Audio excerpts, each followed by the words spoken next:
구독과 좋아요는 필수야. 반갑습니다. 꼬치꼬치야 꼬치 하고있습니다. 자, 오늘은 제가 코치 생활을 한 5년 이상 하면서 느낀 것들을 조금 말씀드리려고 합니다.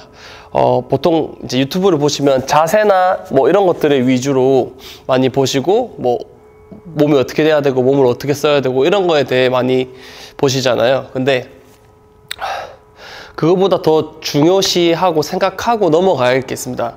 그건 바로 테니스에게 가장 필요한 기본 3요소라고 제가 정의를 한번 해보겠습니다. 첫 번째는 스텝입니다. 상황에 맞는 스텝을 잘 하셔야 됩니다. 두 번째, 리듬입니다. 따닥볼을 치든 뭐 정박자로 하나 둘 셋 치든 간에 또 그 상황에 맞게 맞는 리듬을 선택하셔야 되고요. 마지막은 거리예요. 이게 가까이 잡고 치느냐 멀리 잡고 치느냐인데, 거리가 일단 맞지 않으면 안 좋겠죠.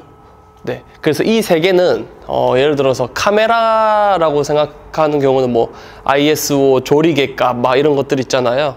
뭐 F 뭐 조리개 밝기 이런 것들이랑 보시면 돼요. 그래서 스텝, 리듬, 거리는 이 세 개 중에 하나라도 잘 안 되면 샷이 무너집니다. 밸런스나 이런 것들이.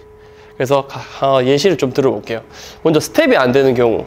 자, 스텝이 안 되는 경우 한 발이죠. 리듬이랑 거리는 맞지만 한 발만 치는 사람들, 이런 분들은 리듬과 거리는 맞지만 스텝이 안 좋은 거예요. 스텝이 상황에 맞게 못한 거야. 네, 이런 식으로. 자, 이제 두 번째. 좀 공감되시나요? 자, 두 번째는 거리가 안 맞는 경우예요. 거리가 안 맞는 경우. 오픈 스탠스를 했지만 멀어서 거리를 못 맞추는 사람들.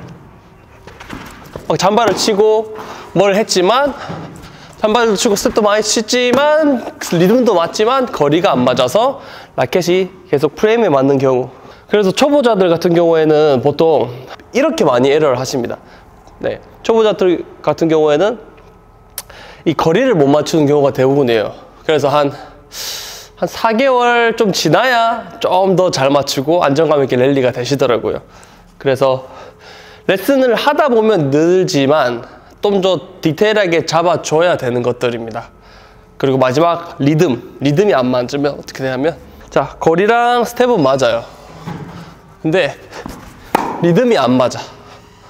거리랑 스텝은 잘 맞췄지만 리듬이 안 맞아서 한쪽으로 막 가거나 아니면 너무 늦게 맞춰서 오른쪽으로 가는 경우, 뭐 이런 경우가 있겠죠. 그래서 보통 이제 학원이나 테니스 레슨 받으시다 보면 뭐 더 멀었다, 더 앞에서 쳐라, 뭐 잡아쳐라 이런 것들 있잖아요. 그래서 이런 것들이 다 이런 기본적인 3요소를 키우는 또 이렇게 교육 방법이라고 생각하는데, 이게 좀 디테일하지 못하게 가르치시거나 아니면 조금 코치를 하기에 자격이 조금 안 되시는 분들, 그러니까 좀 못 가르치시는 분들의 특징들이 뭐냐면, 남성 말고 여성 회원들 레슨자로 보면 조금 알 수 있어요. 무슨 말이냐면, 똑같은 1년을 했는데도 이제 그 잘 배운 레슨자와 못 배운 레슨자의 차이를 제가 보여드릴게요. 이 기본적인 우선순위를 디테일하게 잡아주시는 게 잘 가르치는 선생님과 또 어떻게 보면 조금 못 가르치는 선생님의 차이라고 보면 될 것 같아요. 그래서 이걸 디테일하게 잡아주는 게 중요합니다. 자, 제가 한번 랠리 예전에 기억이 나는데, 잘 배운 선생님, 좀 디테일하게 가르치는 선생님이랑 그냥 말 안 하고 공만 던져주는 조금 나쁜 선생님이죠. 좀 코칭보다는 이제 공만 던져주시는 선생님들한테 배운 사람과 차이를 보여드릴게요. 자, 잘 배운 사람부터 보여드릴게요.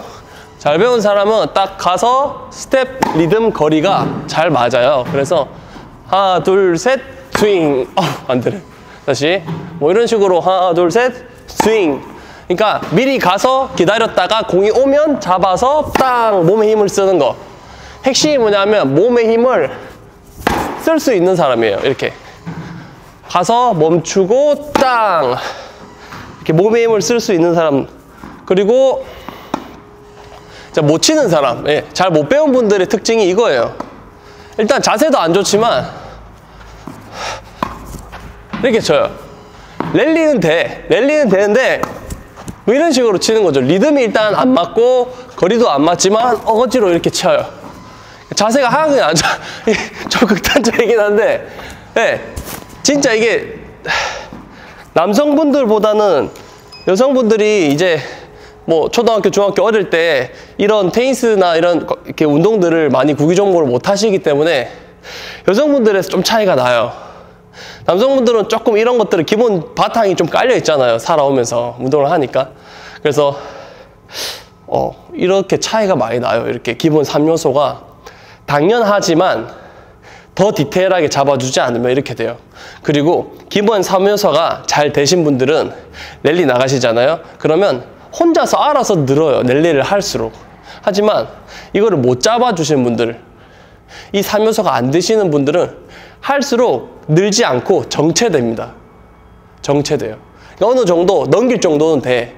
근데 이제 중급자 쪽으로 많이 넘어갔어요. 테린이가 아니라. 근데 막 때리려고 해도 나가거나 아웃되거나 프레임에 맞습니다. 이런 경우가 허다해요. 그래서 이 3요소를 자세보다 좀 더 먼저 생각해야 되지 않을까. 이 3요소를 키우는 게 그릇을 키우는 거라고 생각해요. 네.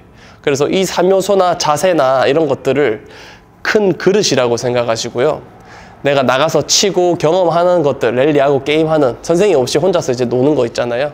그걸 물이라고 생각하면 이 3요소와 좋은 자세, 이런 것들을 잘 배울수록 내가 물을 담을 수 있는 나의 그릇이 커져요. 그렇기 때문에 이 3요소는 좀 잘 잡아주시는 선생님한테 꼭 가서 배우셨으면 좋겠습니다. 그래서 테니스는 처음부터 선생님 찾아가셔야 됩니다. 네, 그 뭐 서울이든 파주든 경남이든 간에 조금만 더 선생님을 좀 더 알아보려고 노력을 하셨으면 좋겠어요. 그래서 선생님 잘 찾는 방법은 또 제가 초보자 가이드 목록, 재생 목록에 있으니까 그거 보고 좀 참고해 주시면 좋겠습니다.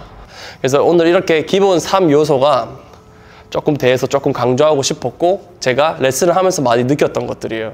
그래서 자세가 아무리 좋아도 이 기본 3요소, 스텝, 거리, 리듬이 받쳐주지 않으면 늘지 않아요. 네, 자세 백날 좋아도 안 들어요.